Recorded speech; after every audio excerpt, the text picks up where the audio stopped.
નમસ્કાર 33 જિલ્લા 99 ખબરો સાથે હું છું નુપુર। નજર કરીએ સમાચારો પર। શિવરાત્રીના પાવન પર્વ પર આણંદના જીટોડિયા ગામના વૈજનાથ મહાદેવમાં મોટી સંખ્યામાં શ્રદ્ધાળુઓ દર્શન કરવા ઉમટી પડ્યા। વૈજનાથ મહાદેવ 900 વર્ષ કરતાં પણ વધુ જૂનું છે, તેના કારણે સ્થાનિક લોકો દૂધ અને બિલીપત્ર ચડાવી પૂજા અર્ચના કરવા મોટી સંખ્યામાં અહીં ઊભા રહેતા હોય છે। ગાંધીનગરના ધોળેશ્વર મહાદેવ મંદિરમાં ભક્તોનું ઘોડાપુર ઉમટ્યું। વહેલી સવારથી જ મંદિર પરિસર ઓમ નમઃ શિવાયના નાદથી ગુંજી ઉઠ્યું। જૂનાગઢમાં સાધુ સંતોનો જમાવડો જોવા મળ્યો, ત્યારે શિવરાત્રીના પાવન દિવસે સાધુ સંતો પણ શિવજીની આરાધનામાં મગ્ન બન્યા। અમદાવાદના જોધપુરનું ઓમકારેશ્વર મંદિર ઓમ નમઃ શિવાયના નાદ સાથે ગુંજી ઉઠ્યું। વહેલી સવારથી ભક્તોની ભીડ જોવા મળી। ભક્તોએ શિવજીને દૂધ અને જળાભિષેક કર્યો। અમદાવાદના થલતેજ વિસ્તારમાં 27 લાખ રુદ્રાક્ષનું સૌથી મોટું 35 ફૂટનું શિવલિંગ બનાવવામાં આવ્યું। શિવરાત્રીના પાવન પર્વને લઈને થલતેજવાસીઓ માટે શિવકથાનું પણ આયોજન કરાયું છે।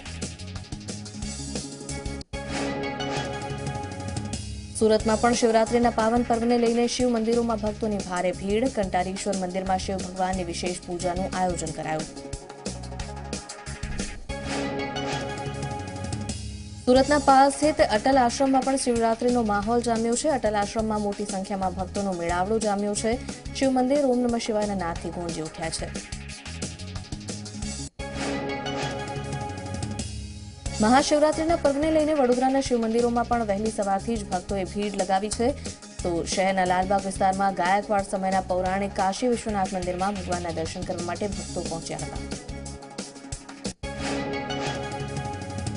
ભક્તોએ ભગવાનને રીઝવવા માટે દૂધ, પંચામૃત, પાણી અને શેરડીના રસથી અભિષેક કર્યો છે। તો ભગવાનને સૌથી પ્રિય એવા બિલીપત્ર પણ અર્પણ કરવામાં આવ્યા। ભક્તોના ઘોડાપુરને લઈને મંદિરની બહાર પોલીસનો ચુસ્ત બંદોબસ્ત પણ ગોઠવવામાં આવ્યો છે। સીસીટીવી કેમેરા પણ લગાવાયા છે। વડોદરાના સાવલીમાં મહાશિવરાત્રીના પાવન પર્વ પર ખાસ ઉજવણી કરાઈ। સાવલીના સુપ્રસિદ્ધ ભીમનાથ મહાદેવમાં મોટી સંખ્યામાં શ્રદ્ધાળુઓ ઉમટ્યા હતા અને મંદિરના સ્થાપક સ્વર્ગસ્થ સ્વામીજીના અનુયાયીઓ મહાદેવના દર્શન કરવા તેમજ પૂજા અર્ચના કરવા માટે સવારથી લાંબી કતારોમાં જોવા મળ્યા। શિવરાત્રીને લઈને તાપી જિલ્લાના ઉચ્છલ તાલુકાના ધારેશ્વર મંદિરમાં ભક્તોની ભીડ જોવા મળી। મહારાષ્ટ્ર, મધ્યપ્રદેશ, ગુજરાતમાંથી ભક્તો મહાદેવના દર્શનાર્થે ઉમટી પડ્યા છે। ધારેશ્વર જંગલ ભોલેનાથના નાદથી ગુંજી ઉઠ્યું।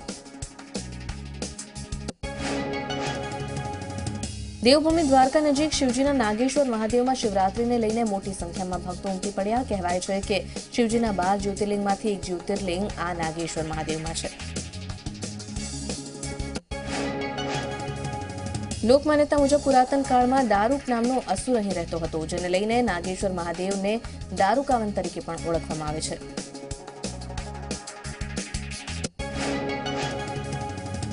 શિવરાત્રીના પર્વને લઈને 42 કલાક સળંગ સોમનાથ મંદિર ખુલ્લું રહેશે। સોમનાથ મહાદેવ નગરચર્યાએ નીકળ્યા છે। વેરાવળથી સોમનાથ મંદિર સુધી વિશાળ શોભાયાત્રા અને પાલખી યાત્રા યોજાઈ છે। તો વિશાળ શોભાયાત્રા અને પાલખી યાત્રામાં ભક્તો પણ જોડાયા છે। તો પ્રાતઃ મહાપૂજા સાથે 4 પ્રહરની પૂજા, આરતી, શૃંગાર દર્શન, નૂતન ધ્વજા પૂજન, મહામૃત્યુંજય યજ્ઞ, હોમાત્મક લઘુરુદ્ર સહિતના ધાર્મિક આયોજન પણ કરવામાં આવ્યા છે।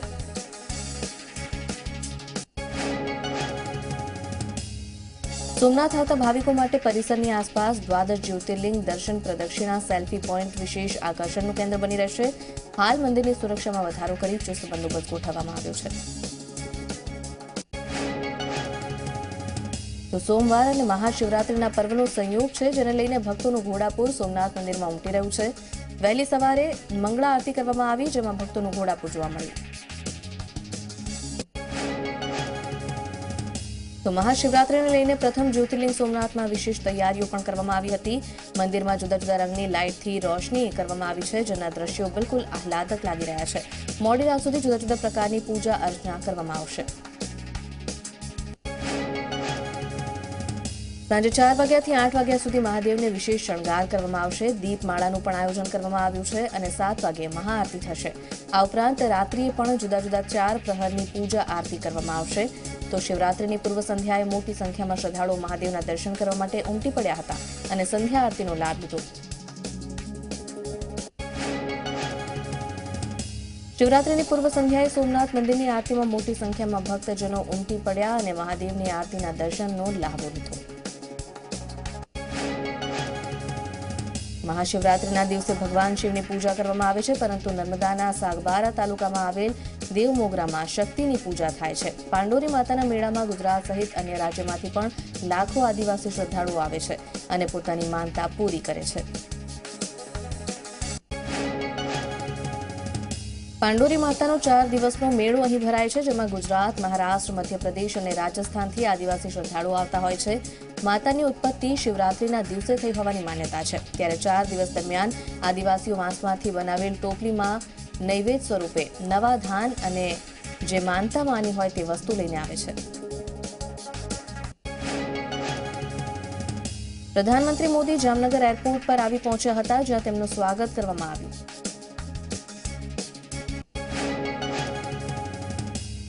તો પ્રધાનમંત્રી નરેન્દ્ર મોદીએ 750 બેડની સુવિધાવાળી ગુરુ ગોવિંદસિંહ હોસ્પિટલનું જામનગરમાં ઉદ્ઘાટન કર્યું છે. સૌની યોજના પ્રોજેક્ટનું પણ ઉદ્ઘાટન કરવામાં આવ્યું. પ્રધાનમંત્રી મોદીએ જામનગરમાં સૌની યોજના અંતર્ગત રણજીત સાગર અને ન્યારી એક જળાશયમાં નર્મદાના નીરના વધામણા કર્યા. સાથે પ્રધાનમંત્રીએ જોડિયામાં બનનાર ડિસેલિનેશન પ્લાન્ટનો પણ શુભારંભ કરાવ્યો. આ પ્લાન્ટ થકી દરિયાના ખારા પાણીમાંથી રોજ 10 કરોડ લીટર શુદ્ધ પાણી મેળવવામાં આવશે. આ પ્લાન્ટના નિર્માણમાં 800 કરોડનો ખર્ચ થવાનો છે. સાથે મોદીએ ઉડ-3થી વેણુ 1 સુધીના પાઇપલાઇનના કામનો પણ શુભારંભ કરાવ્યો. આ પાઇપલાઇન થકી 14 જળાશયોમાં નર્મદાના નીર પહોંચાડવામાં આવશે. ઉપરાંત પ્રધાનમંત્રીએ જામનગર મહાનગરપાલિકા હેઠળના આજે 3થી ખીજડીયા સુધીના 51 કિલોમીટરની પાઇપલાઇનનું પણ લોકાર્પણ કર્યું.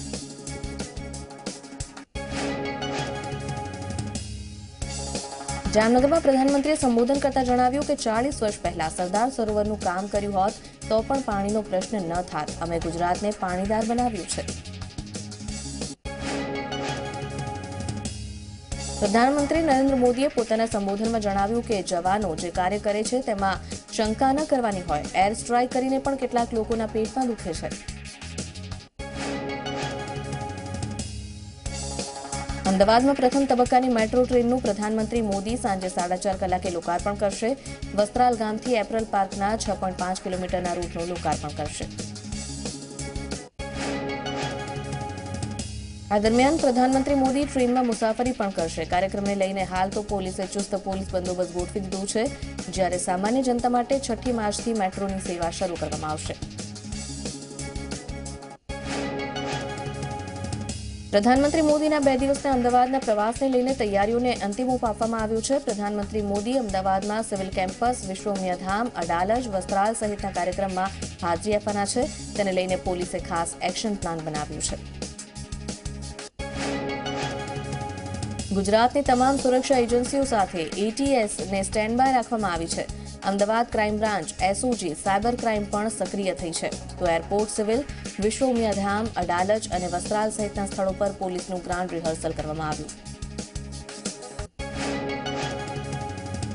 ઉલ્લેખનીય છે કે વિશ્વોમિયાધામ ખાતે એક એડિશનલ ડીજી, એક IG, 12 SP, 40 DYSP, 125 PI, 450 PSI, 3500 police constable અને હેડ કોન્સ્ટેબલ તૈનાત રહેશે.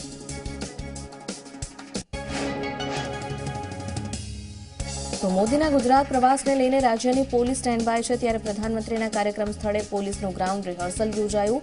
વર્તમાન સ્થિતિને જોઈ પોલીસે એક્શન પ્લાન ઘડ્યું છે. અમદાવાદ ક્રાઇમ બ્રાન્ચ, એસઓજી અને સાયબર ક્રાઇમ તેમાં સક્રિય છે. એરપોર્ટથી લઈ કાર્યક્રમના તમામ સ્થળ અને રસ્તાઓ પર પોલીસ ખડકી દેવામાં આવી છે. સીસીટીવી વાન પણ સજ્જ છે. Water cannon, QRT, PCR van, hawk squad, bomb squad, dog squad, Chetak commando, વજ્રવાહન, એનએસજી ટીમ, એસઆરપી, સીઆરપીએફ પણ તૈનાત કરવામાં આવી છે. તો એરપોર્ટ, સિવિલ હોસ્પિટલ અને વસ્ત્રાલ ખાતે 2 DCP, 2 ACP, 7 PI, 25 PSI, 380 police constable અને હેડ કોન્સ્ટેબલ તૈનાત કરવામાં આવ્યા છે. વિશ્વોમિયાધામ ખાતે એક એડિશનલ ડીજી, એક IG, 12 SP, 40 DYSP, 125 PI, 450 PSI, 3500 police constable અને હેડ કોન્સ્ટેબલ તૈનાત કરાયા છે. ગીર સોમનાથના એસજીવીપી દ્રોણેશ્વર ગુરુકુળ ખાતે શિવરાત્રીની મહાઆરતી તથા પૂજાનું આયોજન કરાયું હતું. ગુરુકુળના ધોરણ 10 અને 12ના લાખો વિદ્યાર્થીઓની સફળતા માટે આ પૂજા કરવામાં આવી. પાંડવકાલીન મચ્છુંદ્રી ગંગા કિનારે કષ્ટભંજન મહાદેવની મહાઆરતી અને સવિશેષ પૂજા કરવામાં આવી હતી. એસજીવીપી ગુરુકુળ પરિવારના અધ્યક્ષની પ્રેરણાથી આ વિશેષ પૂજાનું આયોજન કરવામાં આવ્યું. સુરતના કાપોદ્રા ડીમાર્ટ પાસે મોડી રાત્રે બેકાબુ કાર ચાલકે 2 રાહદારીઓને અડફેટમાં લીધા હતા, જેમાં ઇજાગ્રસ્તોને સારવાર માટે હોસ્પિટલ ખસેડવામાં આવ્યા. વડોદરાના વાઘોડિયાના આમદોર પાસે હિટ એન્ડ રનની ઘટના બની છે, જેમાં 2 વ્યક્તિના મોત થયા છે. મોડી રાતની ઘટના લગ્ન પ્રસંગમાંથી પરત ફરતા દરમિયાન અજાણ્યા વાહનની અડફેટે આવતા ભાઈ બહેનના મોત થયા છે. અકસ્માત બાદ અજાણ્યો કાર ચાલક ઘટના સ્થળેથી ફરાર થઈ ગયો છે. ઘટનાની જાણ થતાં સ્થાનિક પોલીસે આ મામલે વધુ કાર્યવાહી હાથ ધરી છે. સુરેન્દ્રનગરના ચોટીલામાં મહિલાઓ રણચંડી બની. પોલીસને જાણ કરવા છતાં ન આવતા મહિલાઓએ જાતે એક નરાધમને ઢસડીને તેને ચોટીલા પોલીસને સોંપ્યો હતો. ચોટીલાના મફતિયાપરા વિસ્તારમાં 7 વર્ષની બાળકીને છરીની અણીએ ઉઠાવી જઈને તેની સાથે દુર્વ્યવહાર કર્યો હતો આ શખ્સે. તો મહિલાઓએ તેને ઝડપી પાડીને જાહેર રસ્તા પર ઢસડીને પોલીસ સ્ટેશનના હવાલે કર્યો. હાલ સોશિયલ મીડિયામાં આ નરાધમને ઢસડતો વિડીયો વાયરલ થયો છે. વડોદરાના વાઘોડિયાના પાદરિયાપુરા સીમમાં 2 જૂથ વચ્ચે પથ્થરમારો થયો. ઘટનાની જાણ પોલીસને થઈ. ઘટના સ્થળ પર પોલીસે આવી બંને જૂથ સામે ફરિયાદ નોંધી છે. તપાસ હાથ ધરી છે. સુરતના ડુમસ ભીમપુરમાં 2 અલગ અલગ જ્ઞાતિઓના લોકો વચ્ચે બબાલ થઈ. વરઘોડામાં ગીતોના શબ્દોને લઈને બબાલ થઈ, જેમાં મહિલા સહિત 3 લોકો ઇજાગ્રસ્ત. સુરતના માંગરોળના રહેણાંક વિસ્તારમાં સ્થાનિકોનું દીપડા સાથે ઘર્ષણ થતાં દીપડાનું મોત થયું છે. વહેલી સવારની ઘટના છે. દીપડાએ માંગરોળના રહેણાંક વિસ્તારમાં બાપ દીકરા પર હુમલો કર્યો, જેના બૂમાબૂમ થઈ જેમાં અને ત્યારબાદ મોટી સંખ્યામાં સ્થાનિક લોકો ઘટના સ્થળે આવી પહોંચ્યા.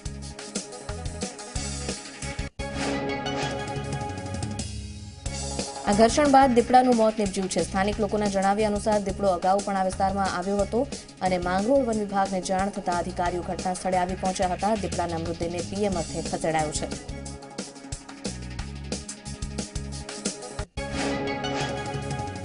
સમાચારોમાં આગળ વધીશું એક બ્રેક બાદ.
એર સ્ટ્રાઇક બાદ ગુજરાતના આંગણે પ્રધાનમંત્રી.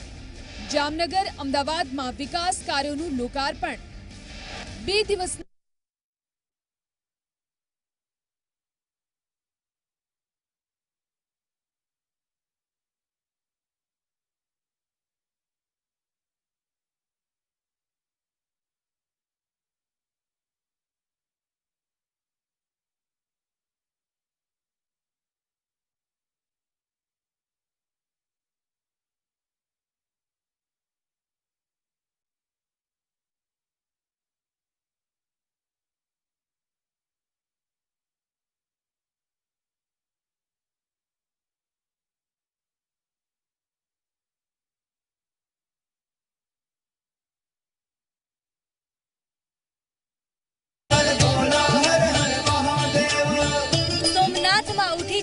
શિવ ભક્તિની લહેર.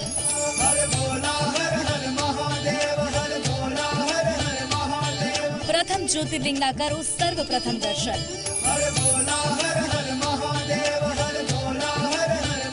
જુઓ મહાશિવરાત્રી પર્વની પળે પળની અપડેટ્સ માત્ર ઝી 24 કલાક પર.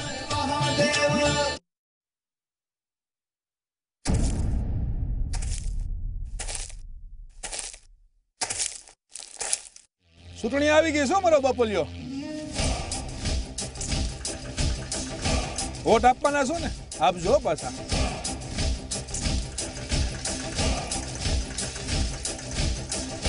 અને કોને આપવાના છો, શું કામ આપવાના છો, આ બધું વિચારજો.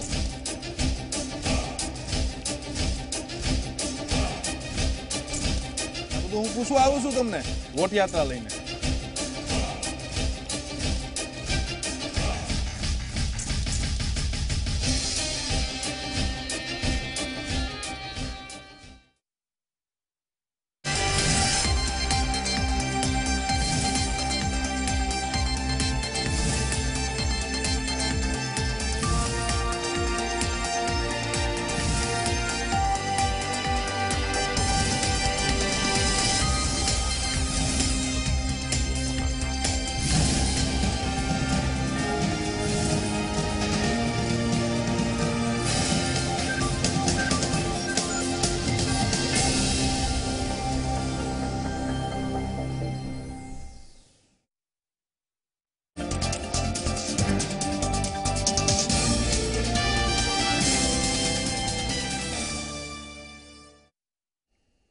Welcome back. સમાચારોમાં આગળ વધીએ.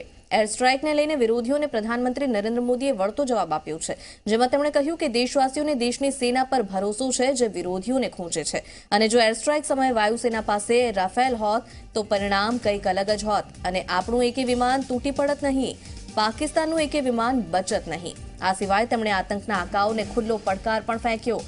મોદીએ જણાવ્યું કે જે કરવાનું હતું તે કરીને બતાવ્યું છે, ત્યારે દેશને આતંકવાદના ખાત્મા માટે એક થવાનો સંકલ્પ કરવા આહ્વાન કર્યું છે. તો તેમણે ફરી એકવાર કેન્દ્રમાં સરકાર બનાવવાનો દાવો પણ કર્યો છે.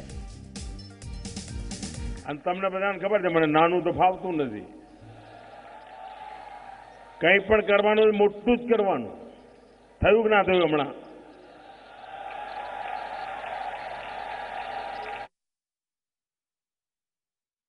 एयर स्ट्राइक समय हमारा जवानों हाथમાં રાફેલ હોત તો અમારું એકે જાત નહીં અને એમનું એકે બચત નહીં. આ મારો હિસાબ છે ભાઈ.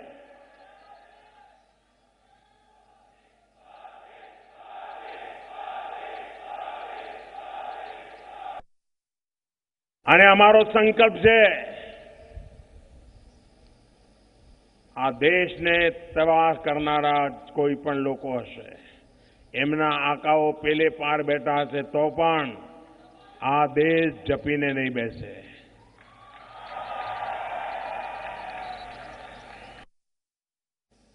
એમનો મંત્ર છે આવો ભેગા મળો, મોદીને ખતમ કરો. દેશનો મંત્ર જ આવો એક થાઓ, આતંકવાદ ખતમ કરો. 2022 સુધીમાં આ દેશમાં એક પણ વ્યક્તિ એવો ના હોય, એક પણ પરિવાર એવું ના હોય કે જેને પોતાની માલિકીનું ઘર ના હોય અને પાક્કું ઘર ના હોય. ભૂતકાળમાં જે સરકાર ગઈ ને એને 25 લાખ મકાન બનાવ્યા હતા. અમે આ 55 મહિનાની અંદર 1 કરોડ ને 30 લાખ મકાન બનાવી દીધા. અને એટલે જ હું કહું છું 2022 સુધીમાં આ દેશના પ્રત્યેક વ્યક્તિને ઘર મળશે. જેને નથી મળ્યા એમને પણ હું કહી દઉં છું, મોદી સરકાર ફરી આવવાની છે ને 2022માં મારું સપનું છે દરેકને ઘર આપવાનું મળવાનું જ છે.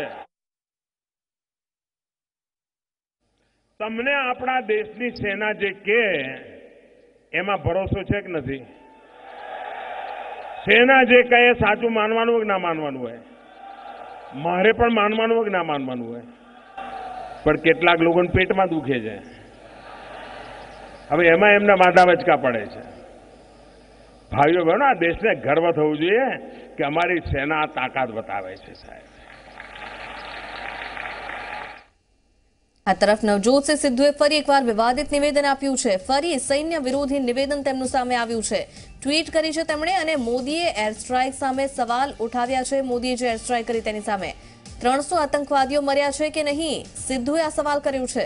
સિદ્ધુનો મોદી સરકાર પર પ્રહાર અને મોદીએ કહ્યું ઊંચી દુકાન ફીકા પકવાન.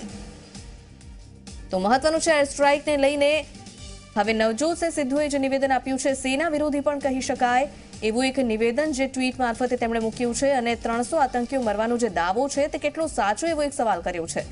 તો 300 આતંકીઓ મર્યા છે કે નહીં આવો સવાલ કર્યો છે સિદ્ધુએ. એક તરફ સેના પોતાની તરફથી દાવો કરી રહી છે કે અમે અમારો ટાર્ગેટ પૂરો કર્યો, કેટલા વ્યક્તિઓ મર્યા એ ગણવું અમારું કામ નથી તેમ કહ્યું હાલમાં જ વાયુસેનાના ચીફે. અને બીજી તરફ નવજોતસિંહ સિદ્ધુ જે રીતે નિવેદન આપી રહ્યા છે તે ચોક્કસથી સેનાનું અપમાન છે અને દેશ વિરોધી પણ કહી શકાય. પુલવામાના હુમલા બાદ ભારતીય વાયુસેનાએ પીઓકેમાં એર સ્ટ્રાઇક કરી, જેને લઈને કોંગ્રેસના નેતા કપિલ સિબ્બલે પ્રધાનમંત્રી મોદી તેમજ ભાજપના અધ્યક્ષ અમિત શાહ પર આકરા પ્રહાર કર્યા છે.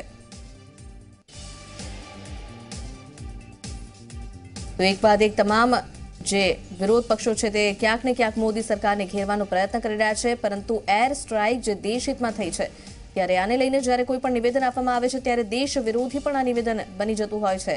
આતંકવાદ પર રાજકારણ બંધ કરવું તેમ પણ કહ્યું છે કપિલ સિબ્બલે.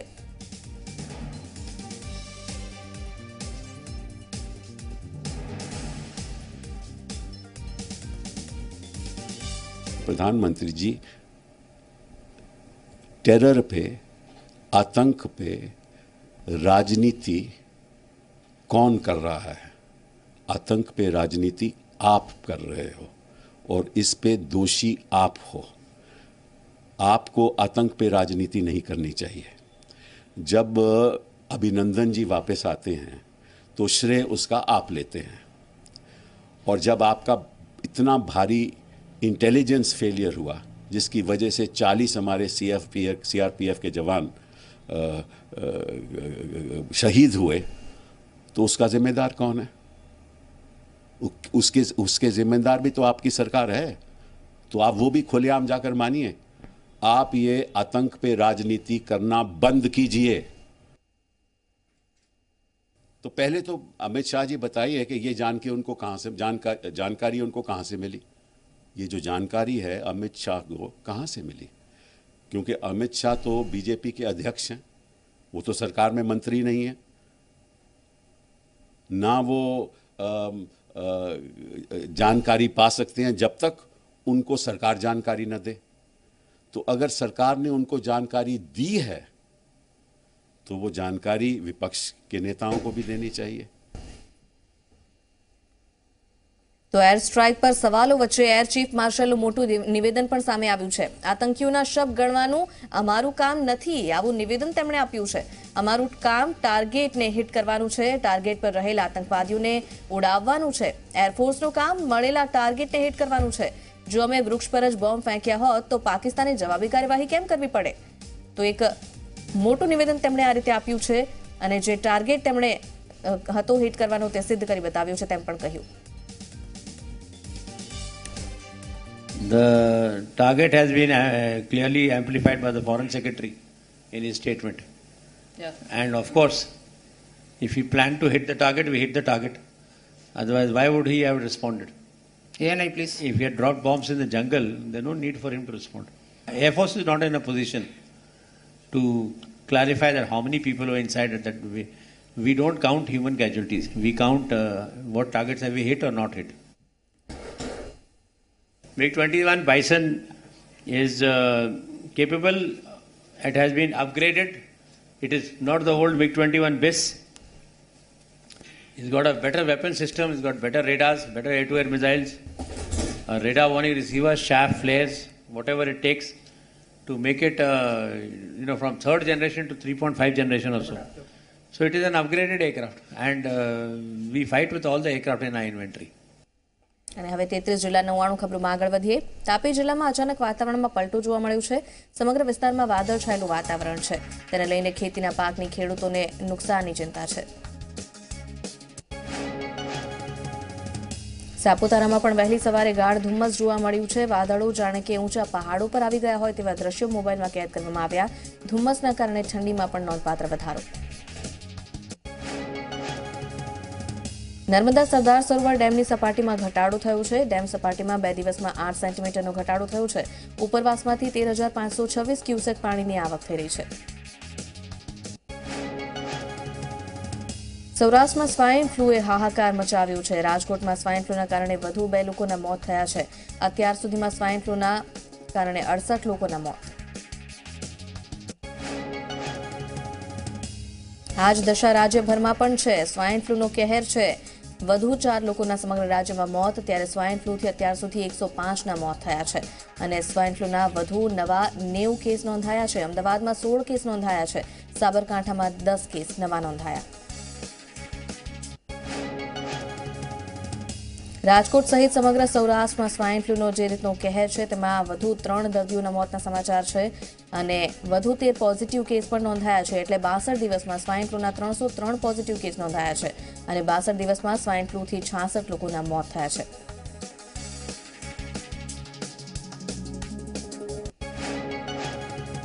તો 33 જિલ્લા 99 ખબરોમાં હાલ આટલું જ। વધુ સમાચારો અને અપડેટ સાથે જોડાશે મિથુન આપની સાથે। જોતા રહો ઝી 24 કલાક।